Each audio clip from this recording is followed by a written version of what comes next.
अल्लू अर्जुन की film Pushpa 2 theatre में release हो चुकी है। इस फिल्म में रश्मिका मंदाना उनकी पत्नी का किरदार निभा रही हैं।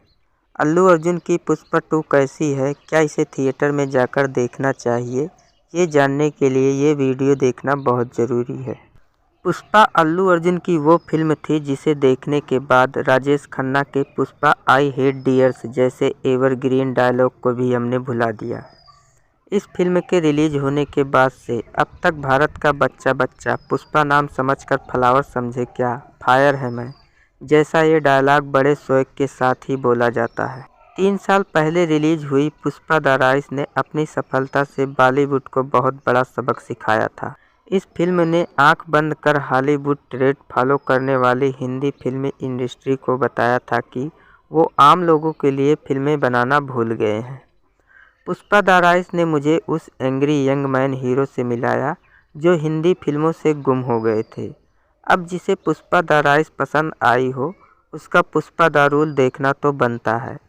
फिर क्या था, ये फिल्म भी देख डाली और इस फिल्म ने मुझे बिल्कुल निराश नहीं किया। कहानी, निर्देशन, सिनेमेटोग्राफी और म्यूजिक के मामले में अगर पुष्पा द राइज फायर थी तो Pushpa the rule wild fire है। रश्मिका मंदाना अच्छी है लेकिन पूरी फिल्म में अल्लू अर्जुन से नज़र नहीं हटती। साउथ की फिल्मों से मुझे अक्सर ये शिकायत रहती है कि इन फिल्मों में महिलाओं का सम्मान नहीं किया जाता, लेकिन अल्लू अर्जुन और सुकुमार ने मुझे सरप्राइज किया है। इन दोनों ने इस फिल्म में कुछ ऐसा कर दिखाया है कि जिसे करना भी किसी सुपरस्टार के लिए आसान नहीं होता। पर अल्लू अर्जुन ने वो हिम्मत दिखाई। इस फिल्म में जिस तरह से महिलाओं का सम्मान किया गया है, मुझे लगता है हर साउथ के फिल्म मेकर्स को इससे सीखना चाहिए। ये एक शानदार फिल्म है और इस फिल्म के साथ अल्लू अर्जुन ने इंडस्ट्री में एक नए ट्रेंड की शुरुआत की है। आइए अब इस फिल्म के बारे में विस्तार से बात करते हैं। चंदन की तस्करी करने वाले पुष्पराज यानी कि अल्लू अर्जुन की कहानी आगे बढ़ती है। अब पुष्पा वो मजदूर नहीं रहा, वो बड़ा आदमी बन गया है। लेकिन आज भी श्रीवल्ली यानी कि रश्मिका मंदाना उसे अपनी उंगलियों पर नचाती है। अब पुष्पा के एक इशारे पर राज का सीएम भी बदलता है, लेकिन उसके इस बिजनेस को लगा एसपी भंवर सिंह शेखावत यानी कि फहद फाजिल नाम का ग्रहण अब तक कायम है। पुष्पा आगे आगे और शेखावत उसके पीछे पीछे। क्या इन दोनों के बीच की लड़ाई खत्म होगी या भी नहीं? पुष्पा की ज़िंदगी में और क्या मोड़ आएंगे? पुष्पा के उस परिवार क्या क्या होगा जिसने पुष्पराज से उसका नाम ही छीन लिया था? इन सारे सवालों के जवाब जानने के लिए आपको थिएटर में जाकर ये फिल्म देखनी ही पड़ेगी। जब रिव्यू करने के लिए मैं फिल्म देखता हूँ तब अक्सर मोबाइल पर नोटपैड खुला रहता है। फिल्म में क्या इंटरेस्टिंग है, कौन सा दिलचस्प डायलॉग बोला गया है, ये मैं अक्सर इस नोटपैड पे लिख लेता हूँ। लेकिन अल्लू अर्जुन की पुष्पा एक ऐसी फिल्म है जिसे देखते हुए मैं पूरी तरह से भूल गया कि मुझे नोटपैड पर इसे लिखने की ज़रूरत पड़ेगी। 3 घंटे 20 मिनट की ये फिल्म पूरी तरह से शुरुआत से लेकर अंत तक आपको कनेक्ट करके रखता है। एक पल के लिए भी आपको ये महसूस नहीं होता कि आप बोर हो रहे हैं, और इस बात का श्रेय फिल्म के निर्देशक सुकुमार को जाता है। जिस तरह से पुष्पा में अल्लू अर्जुन और रश्मिका मंदाना के बीच एक बहुत ही खूबसूरत केमिस्ट्री नज़र आती है, उससे भी बेहतरीन केमिस्ट्री अल्लू अर्जुन और सुकुमार के बीच में है।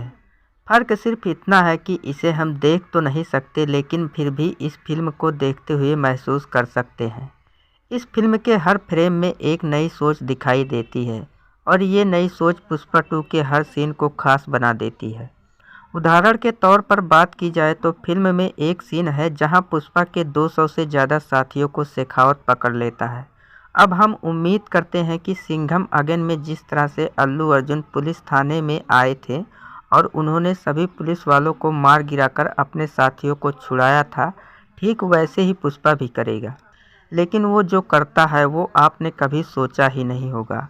कैमरा के पीछे बैठा हुआ निर्देशक और उसके सामने परफॉर्म करने वाला एक्टर, इन दोनों के बीच ये कमाल की केमिस्ट्री बनाने का आधा श्रेय हमें अल्लू अर्जुन को भी देना होगा। आपने कभी सोचा था कि अपना एक कंधा नीचे झुकाकर चलने वाले, दाढ़ी से लेकर सिर तक जिसके बाल बड़े हो, जो चमकीले से अजीब रंग के कपड़े पहनता हो, ऐसे किरदार को पूरा देश पसंद करेगा भी या नहीं? लेकिन अल्लू अर्जुन ने वो कमाल करके दिखाया है। अल्लू अर्जुन एक मास हीरो है।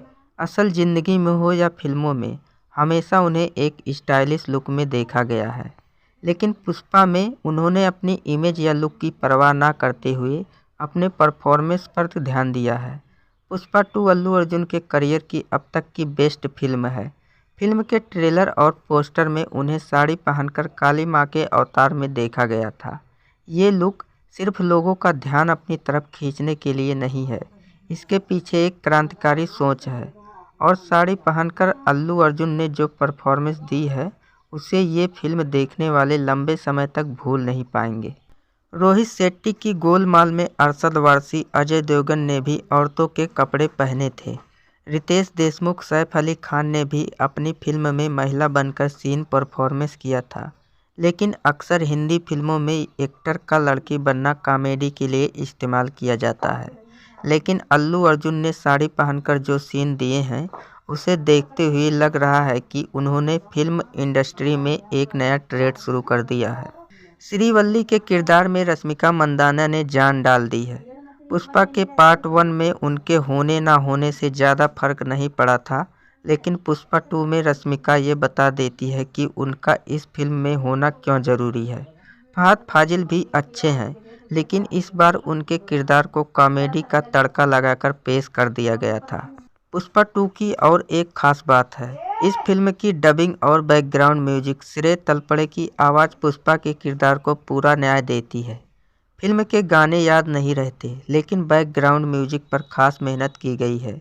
जहां बैकग्राउंड में हिंदी म्यूजिक की ज़रूरत थी, वहां हिंदी म्यूजिक लगाया गया है।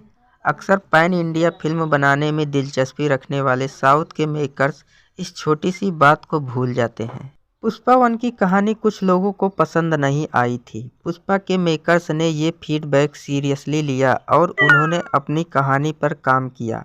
पुष्पा 2 की कहानी पर खूब मेहनत की गई है। पूरी कहानी में एक सीन भी ऐसा नहीं है जहां हमें लगता है कि पुष्पा गलत कर रहा है।